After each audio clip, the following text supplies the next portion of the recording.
I don't know if you want to mention something about that. It may not be, just so that your readers will know. The academic part of my background is that my degree is a doctorate degree from Harvard Medical School in medical sciences. And my interest there was psychopharmacology. And then I got very interested not just in how the cells of the brain communicate, but the cells of the body communicate. And I started to get interested in cellular receptor sites on membranes, and so I ended up with a great interest in cancer because those receptors don't work the way that they ought to. So then I did 3 postdoctoral fellowships also at Harvard Medical School, and the first one was in experimental pathology or cancer cell biology, and that's what I did for several years, was to be a cancer cell biologist. Then when my father died from cancer, that story I told at the workshop, that's when I switched into behavioral medicine and was fortunate enough to get a fellowship at Harvard again with Herbert Benson.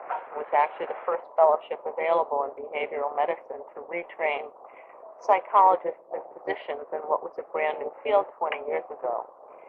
And then during those years that I was working for Benson, I got another fellowship from the Medical Foundation in Boston to study psychoneuroimmunology. And so I had lots of different aspects of training in mind-body medicine. And then in 1980, at one of the Harvard teaching hospitals, Beth Israel Hospital, Herbert Benson and a psychiatrist by the name of Elon Kutz and I opened up a mind-body clinic. And right away, we started to run group programs for people with cancer, for people with stress-related illnesses, and then by 1982, we were running groups for people with AIDS. And I ran that clinic for until 1989 when I left academia. Okay. Now you are president of the Body Mind Health Sciences, and all the time, scientists are talking so much about that division between brain and mind. So, what is the definition you give about mind? Is there any difference between both aspects? Is mind different to the brain? Yes. Is consciousness in the brain or in the mind? I've enjoyed being in England, actually, and having a chance to discuss this with so many people from the network who are really interested in that. And I'm fascinated by the difference between brain and mind, which I got interested in because of my clinical work and because of all of the very interesting evidential reports of patients who had had near-death experiences, for example, and who'd been able to report things that they saw at a distance that could later be verified. And so I got tremendously interested in how could it be that consciousness can function at a location distant from the brain. And I don't think there's any doubt of that. There are so many reports of that happening. It's quite common, in fact. It's very common. And there simply isn't any way to explain how we would know what was happening at a distance if the mind was located only in the brain. So my own analogy that I like is to think of the brain more like a television set, existing in a great field of signals and vibrations which come from somewhere else. And also it's also a generating station, so it too generates signals that are received in other places. But we have this whole then field of informational vibration, perhaps we would call it, which I would call mind. And the transmitter and receiver that is our brain obviously has a very specific physiology, specific anatomy through which it processes and picks up these different signals. But what I always say is that you can dissect the brain all you want, and you'll never find the little man inside who's reading the news, like dissecting the television, because it comes from somewhere else. But you'll find an awful lot about the basic mechanism, the way that the signals might be distorted, the way that they're amplified. So that's the working definition I have. Where do you think that thought has its origin? How does thought start? How does thought originate? Do you have any idea about that? I think that it's if you just take a look at the basic neurophysiology and neurodevelopment, it's clear that in the beginning our memories are not stored in terms of thought, but they're stored in terms of icons or visual representations, that there are two memory systems within the hippocampus of the brain, and that is iconic memory, or the memory of images, and semantic memory, or the memory of thoughts. And that when we are small, we work in terms of iconic memory rather than semantic memory. And then later, the way that we see the world, the levels of meaning that we begin to see through our interactions, interact with those iconic memories to create thought traces that come in terms of language. And while that's certainly the neurobiological basis of those things, it's interesting to talk to people about what their earliest thoughts and memories were. And oftentimes, people will report things that don't conform to that at all. In fact, my very own first memory that I can recall was of being a baby. I had to be less than a year old, in a baby carriage under the trees with my mother, another baby in a baby carriage, and his mother. And the baby and I were communicating quite happily, telepathically. And when you also take a look at people who have near-death experiences, they talk about instantaneous telepathic communication. And the experiences I've had, too, in that realm, the empathetic near-death experiences that I've described to you before in lectures and seminars, it's thought, but it's not thought. It's an instantaneous form of knowing and an exchange of information which seems to be timeless. And we certainly don't understand the neurophysiology of that and where it might reside. So I would say that in addition to the kind of thought that comes from the learning of language and the iconic or imagery, memory, there's a third kind of thought, which is a different sort of vibration, and I don't know how it is that we perceive it. It may be that there's some neurophysiological basis for that too, since many mystical experiences and light experiences seem to be moderated by the temporal lobe of the brain, that people are more likely to get into that state when there's right temporal lobe activity. But again, that's, perhaps moderation of a certain tuning of the channels to this other type of thought. But that's the question. Those thoughts, I don't think originate necessarily within our own brains, but you seem to be able to pick up on the kind of wisdom that Jung talked about when he talked about the archetypal wisdom that is there for us to tune into. And yet it seems, once you tune into it, that it's something you've always known. And probably that's because we exist in that greater field of mind, and at some level are open to perhaps all of the thoughts and all of the wisdom that has ever been, and has ever been added to by individual thought, because we're in tune with a collective kind of consciousness. Following just a little bit through this thought current, do you think in past lives, do you think that we are here, we are the product of past actions according, to our past lives? What do you think about the afterlife?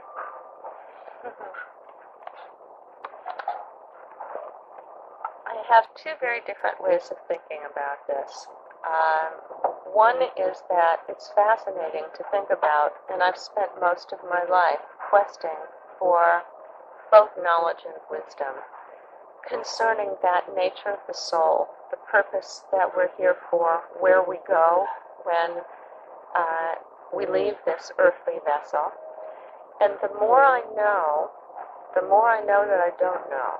That's the paradox of it. And I've become relatively humble about how hard it is to know anything, to understand anything about any of this, because who knows? The Tibetans may be right in terms of the Bardo states. Somebody else may be right, but when you talk about near-death experiences, they're just near-death experiences. People haven't actually died. They return from the beginnings of that state. And yet, even though I know that I don't know, I do know what my own operative belief system is. So I think that at least for me, I'm always operating from some intellectual understanding, but with the caveat that that might change at any moment. I don't like to get attached to what I believe because I think that can be a tremendous trap. I let it take me however long it can until it's worn out its usefulness. And I'm also a pragmatic person because to me the usefulness of a belief system is based upon its practical application. And that is, does it lead to a better world? Does it lead to higher creativity, more compassion, greater peace of mind? And the way that I've come to think actually about this business of what happens to us after we die is that I'm not literally sure whether there are past lives or not, simply because I've been aware since the time I was a small child that we live simultaneously in many states of consciousness at once. And the continuum of space and time is not what it looks like. I can't tell you what it is, but I can tell you it's not as simple and linear as it looks. So what is a past life? It may be something that's being lived simultaneously in some way with this life. So not quite knowing how to put that, the best I can say is that I believe there is a continuity of human consciousness in such a way as we keep learning and growing from previous experiences. And what does appear at least to have been in the past, when we're in this body or whether we were in other bodies, obviously affects our behavior. What the Buddhists call samskaras. What the neurophysiologists would call, well, we myelinate a certain pathway. And I think that myelinated pathway in the brain that leads us to see things the same way, to do things the same way, to have certain beliefs imprinted, probably continues to exist on some subtle level that we take with us when this body is worn out, so that we continue on with the same thoughts, the same kind of belief systems, and that's why the need for knowledge is continuous. And I think when it makes sense to me when the Buddhists talk about the Bardo state, that when we die, we have a time in the clear light. But I read that Kabir poem at the Mystics Conference. I agree that just because the body is rotten, why should the mind seek total repose in God at that time? Kabir said, what is found now is found then. And if you found nothing now, when you die, you'll find an apartment in the city of death. But if you've come to know the beloved now, in the next life you'll have the face of satisfied desire. And that makes sense, that after that recognition state in the clear light, it makes perfect sense to me that the old samskaras would kick in, and our own illusions and beliefs would begin to kick in. And just in this life, we don't see what's happening, but we see the projection of our illusions. Why should it be any different after we die?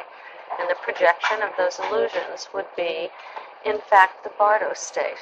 And we would have to work through those in the same way that we work through things psychologically in this lifetime in order to get past them. So to me, that's the most logically consistent way of viewing the afterlife. Then in terms of what happens if you make it through the Bardo states and you come into a state of union with that clear light, what is that? Do you lose the sense of personal knowing yourself as a distinct human being, part of the whole, like the drop that just goes into the ocean, or does the personality remain? And at that level, I have no idea, Manuel. Okay, you are working very much into the field of psychoneuroimmunology, right? Yeah. So how do you establish the difference between this and psychosomatic medicine? In other words, should you say that psychosomatic medicine covers the whole field of mind and body, and psychoneuroimmunology focus more into the immune system? That's precisely right. That, at least in the United States, psychosomatic medicine as a field had fallen into disfavor over the last 30 years or so, because it didn't seem to be scientific. It seemed to be people making observations. So about 15 years ago, when psychoneuroimmunology research really began to appear, it gave a big boost to the old field of psychosomatic medicine, because it satisfied scientists and physicians who said, oh, there's a mechanism here. It's not just observation, but we can tell how certain states of mind affect the immune system. And so it's just simply a molecular description of pathways through which the psychosomatic network functions. But, once again, it's made the scientists very happy, because you can put your finger on something material. How is the best way, or the most powerful effect or positive way in which the psychoneuroimmunology affects the mind and the body? Well, one of the things that's very interesting, this is the work of Dr. Candace Pert. When she talks about the mind, she says, listen, it's ridiculous to think that the mind is just in the brain anyhow, because to her the mind exists in terms of informational molecules or neuropeptides that are located everywhere within the body. They're located within the gut, they're located within the skin. The lymphocytes make these informational molecules. And so even when we talk about the immune system and the effect of emotions on the immune system, what's happening is emotions are creating the release of different neuropeptides, little proteins from the brain. These are binding to the immune system. Be the emotions positive or negative? Be the emotions positive or negative, the neuropeptides are still being created. And what I think we're going to find out in the next decade, what scientists are beginning to work on, are which neuropeptides may be correlated with precise emotional states. And then, you see, there's a feedback mechanism. For example, not only does our emotions and our limbic system make neuropeptides that will affect every system in the body, not just the immune system, but the heart, the lungs, the gut. One of the biggest sources of neuropeptides is actually the epithelium that lines the digestive tract. And I wonder about things. This is now just in the level of theory, but I'm sure somebody will begin to research it. When you eat certain foods, it probably stimulates the release of certain neuropeptides. And again, those neuropeptides are not released into the gut, but they're released back into the body. And those, in turn, affect the brain. So it may be that the reason why people notice that some foods make them more positive and some make them more negative may be the way that those foods create neuropeptides. And I think what I'm saying here is that we often think in terms of positive and negative emotions, of the effect of emotions themselves on the body, and we tend to forget the effect of the body on the emotions. That's why things like light-dark cycles, being out in nature, is important. The Chinese say you want to increase your qi, go sit in the sun, go look at nature, go be outside. And that will tremendously affect, I think, the neuropeptide profile and what goes on. Also, movement. One of the best ways to change from a bad mood to a good one is to exercise. One of the best treatments of depression still is for the patient to go for long walks. Lots of people know that. If they start to think obsessively, if they start to become negative, go for a run, go for a walk, get on a treadmill, get on whatever it may be that will move, or do some hatha yoga.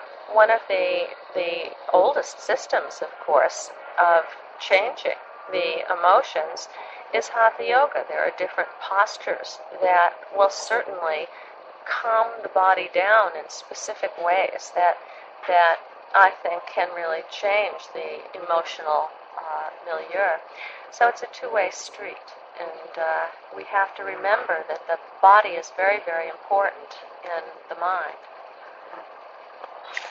What do you think are the main causes of diseases and imbalance in the human being?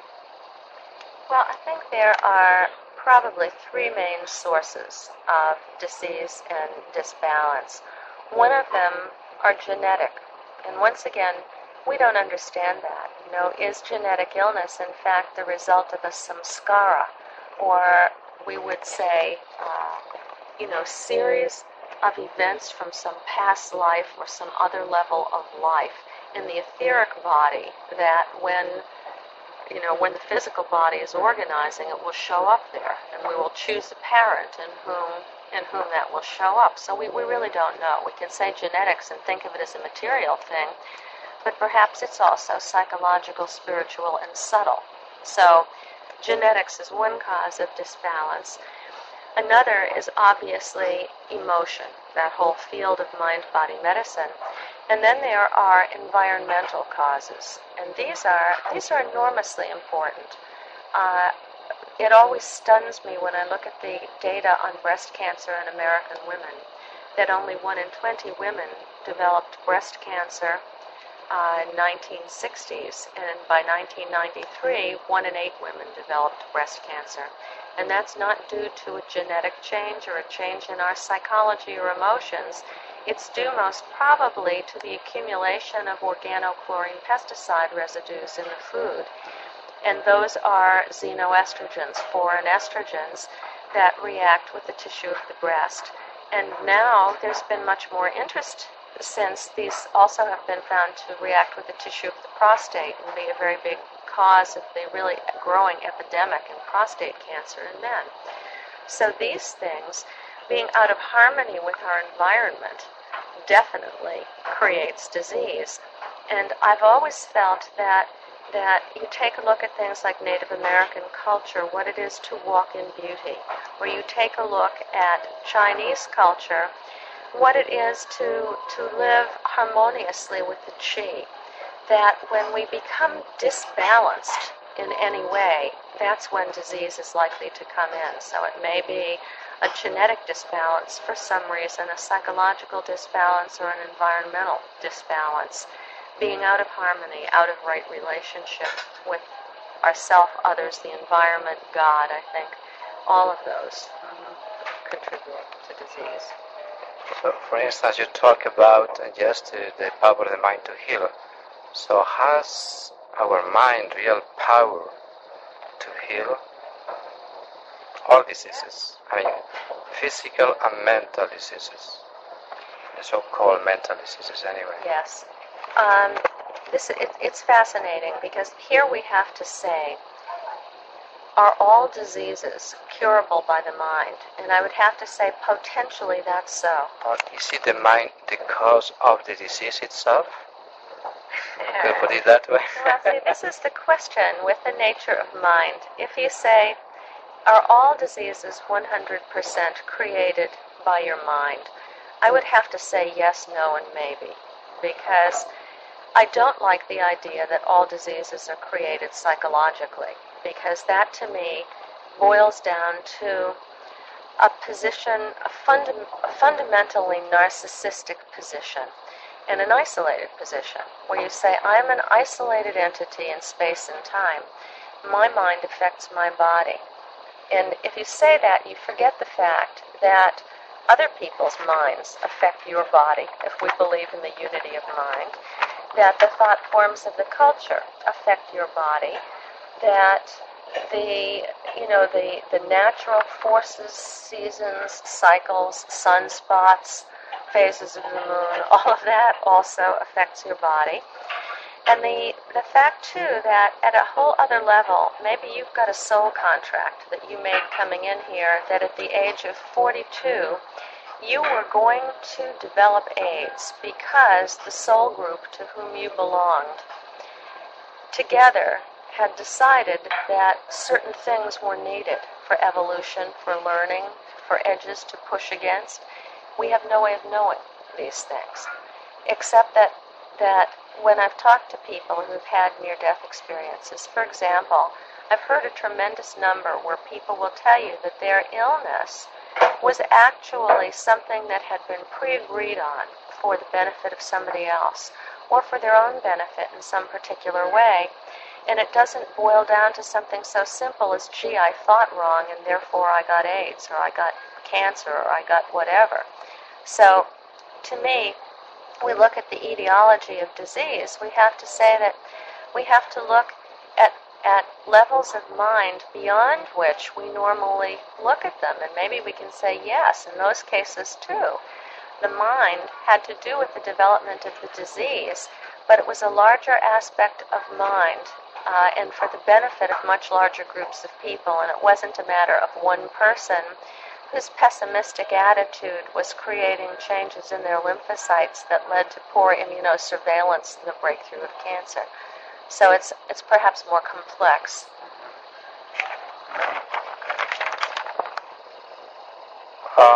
Do you think then that what you call complementary medicine is the best treatment nowadays? I mean, to cure?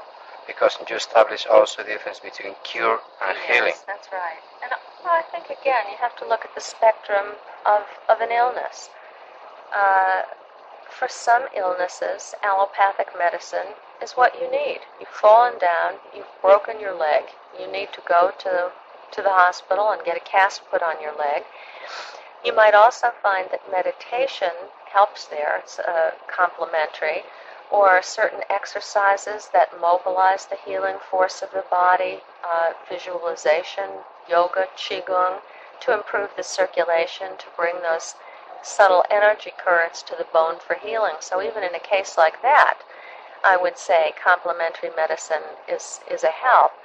And I can't think of any instances where allopathic medicine alone would not be helped and aided by complementary medicine.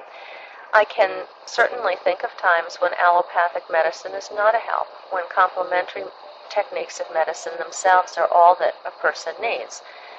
And other times when complementary approaches by themselves just won't work. So I think that it's a partnership, and that if you think of complementary medicine in general as having the ability to bring into harmony the life force energy, and allopathic medicine to bring forth, specific changes in the body through surgery, through pharmacology, through things like that, it makes sense that the two together are going to do the best job.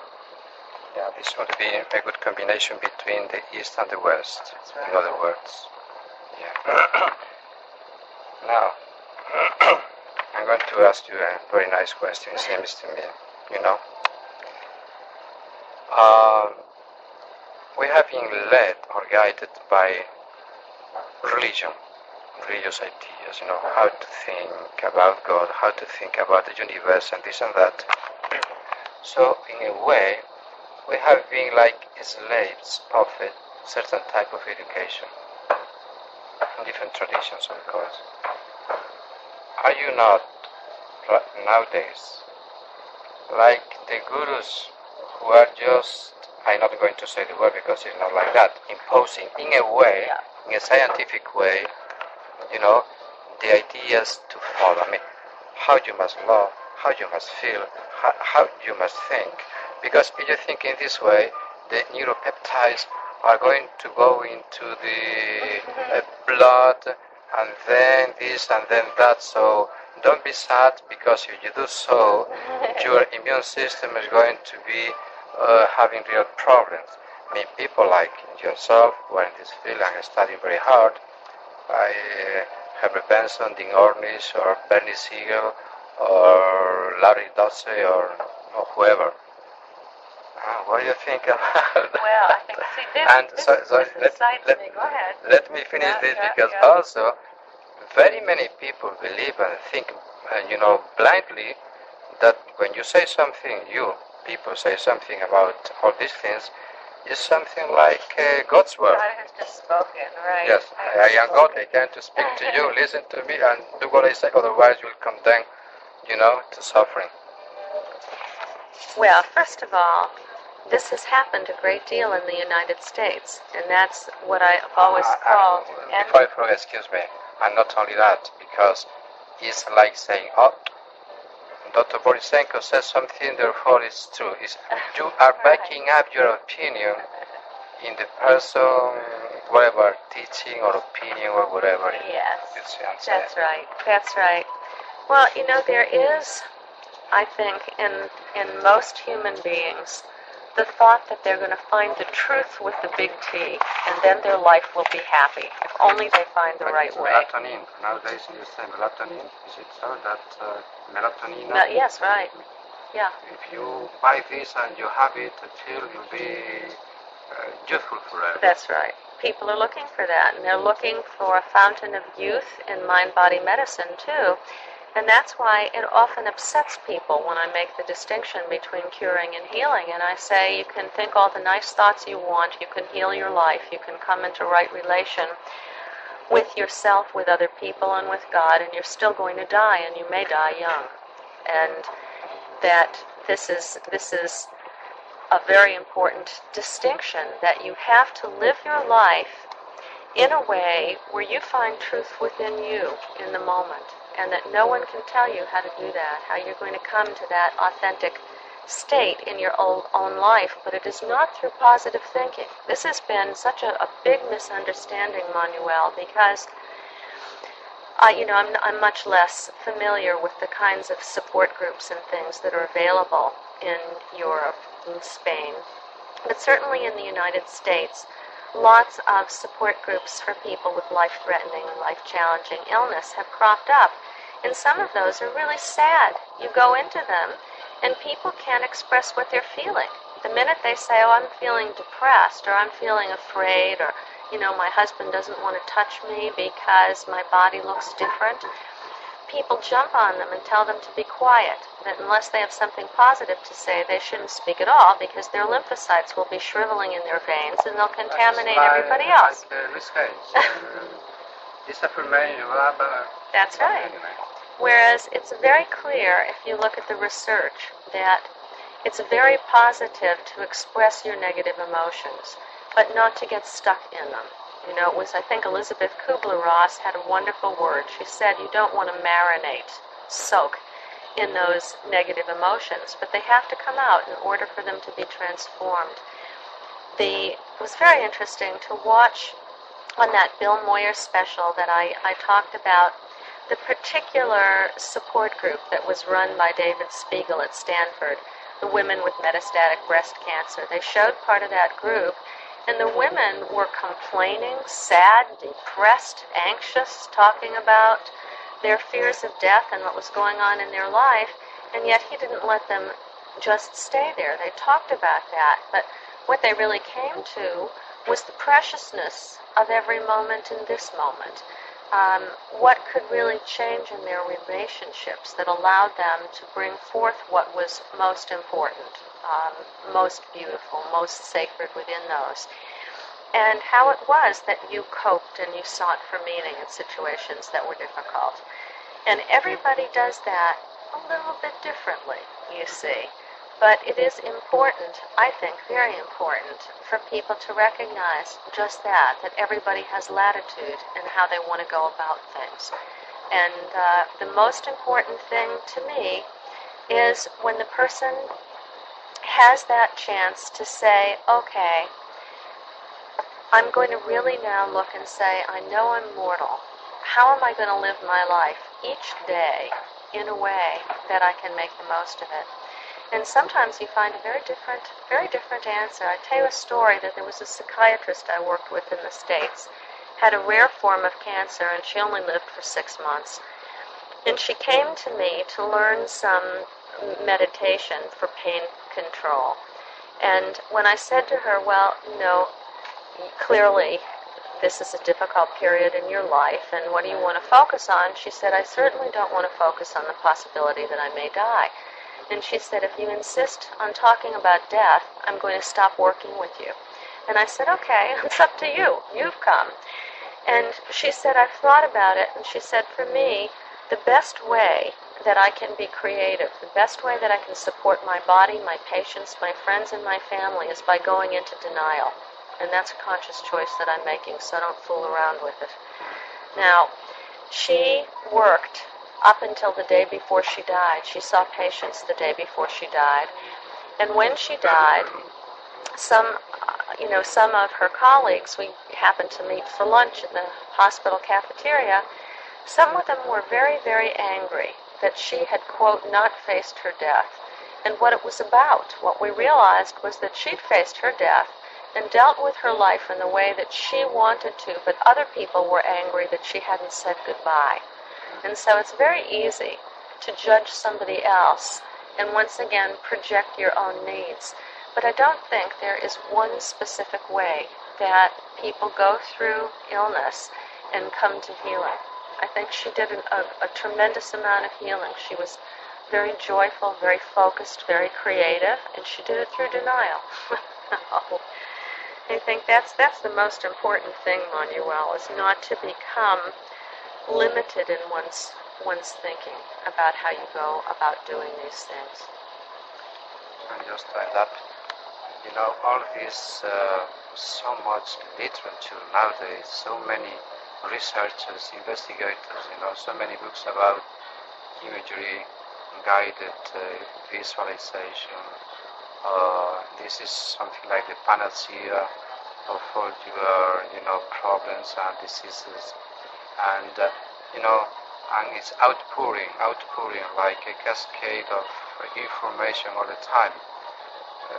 Has been made such and such research, and therefore, as I was mentioned before, if you imagine your life to be like this, in what you think that you will become, and therefore everybody like crazy are starting like a neurotic path. I could call it a new type of looking at life, the neurotic path, or the path of neurosis. I mean, as far as these things are concerned. Well, it's easy, it's easy something to that take when good you are things talking and about the new age, when you are trying just to complain a little bit about the new age movement, yes.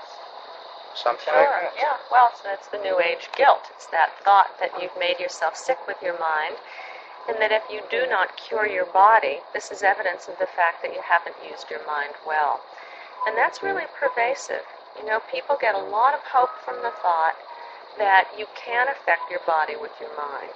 And you really can, there's no doubt. I think, there's a lot of literature. People who are ill often do live longer, live better, and sometimes have spontaneous remissions.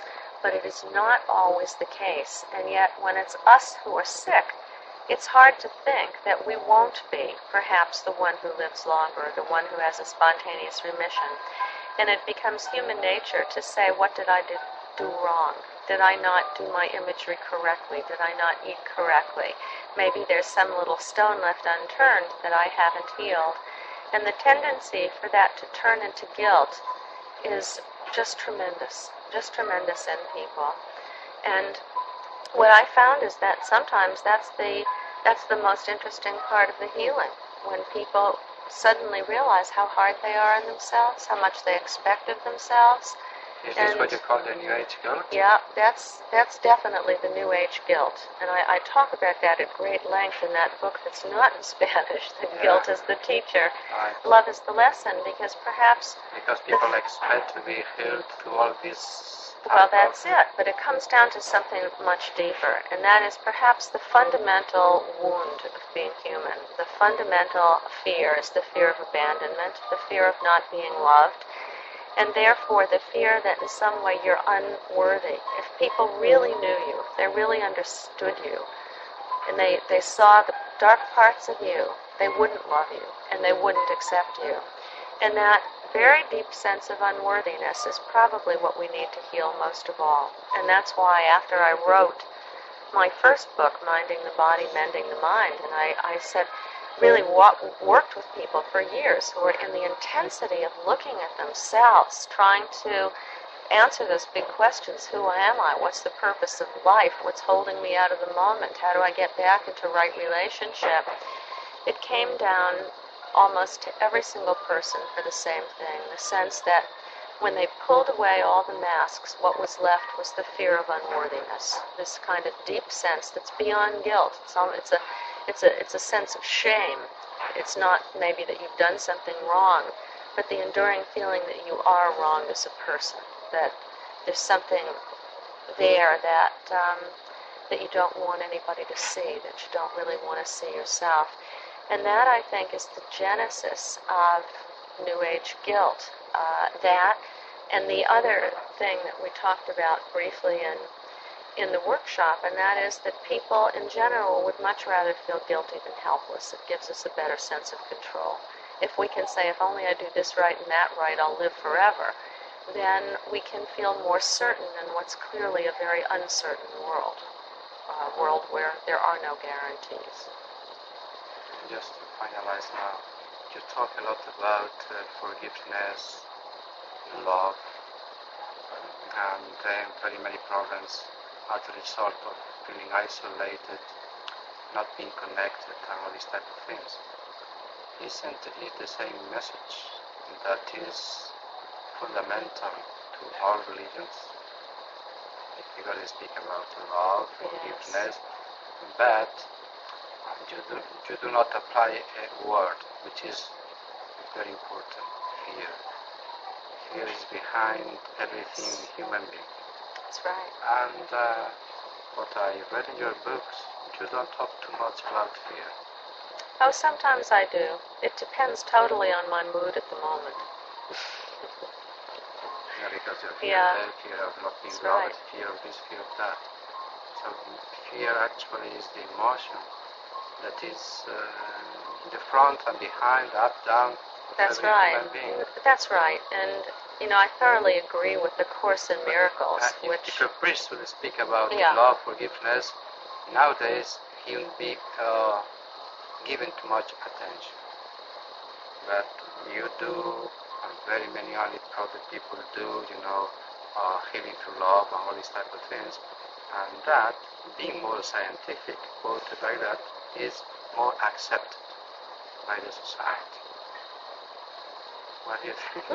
Well, it's true. It's very interesting. In a certain sense, scientists have taken over some of the roles of the clergy. It's very interesting. Even the clergy often defers to scientists, which is most peculiar. I remember giving a lecture once on prayer studies in Chicago, and a man weeping in the front row, and he came up afterwards and he said, thank you for telling me this. He said, I'm a rabbi and I've always wanted to believe in prayer, but until I saw the data, I wasn't sure. Yes, so that's true. So that is it's a really interesting kind of thing, because I think that it's every human being's greatest hope that the universe is loving and that we ourselves are worthy of the love of the universe. And yet, because many religions have talked about love, but they've really been based on fear. And that's the fear that you won't be good enough, and that God is a kind of malevolent deity with a big stick and a little black book sitting in the sky, ready to crunch you if you make a mistake. And that although there has been a great deal of talk in religions, about forgiveness, about repentance, about all of that, I think that the average person who does keep secrets, who has that fear of unworthiness, perhaps the most deep-seated fear we have, is that we won't be found good enough in the eyes of God, and therefore we'll end up with whatever our greatest, worst religious fantasy is: purgatory, hell, the loss of our soul, the second death, whatever that may be. Punished. That's it. And so it's very interesting, I think, for people to be able to look at love and fear in a different way, and to take it out of the context of what might have been most fearful to them, the idea of the punitive deity. So it, in a certain way, taking from religion what it's based on, but putting it in the field of science and spirituality gives people much greater freedom to feel optimistic. Right.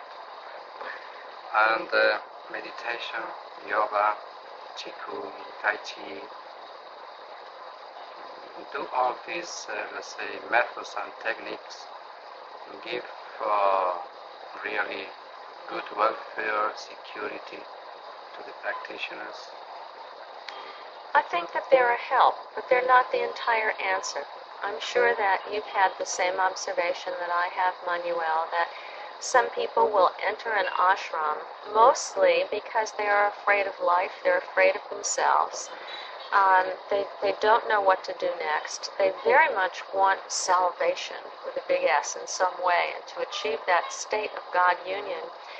And they're there meditating and in a very protected environment, but when they go back into the world, they haven't made a lot of psychological headway on being able to live with themselves, understand themselves, or know the world.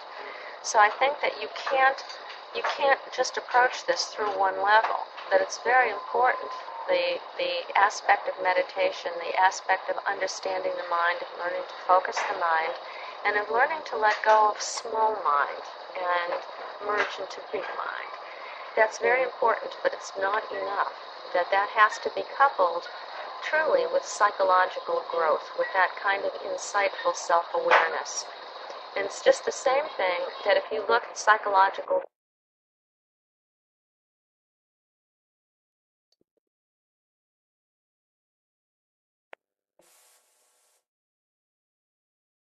So, the medicine of the future, the medicine, I mean, as far as to be able to live happily, in this relative world, would it be like combining, let's say, body, mind, and spirit all Yes, together? and there's one other aspect when we combine body, mind, and spirit that always is very important. We have to look and say, practically, if we do this, what are we getting in our life?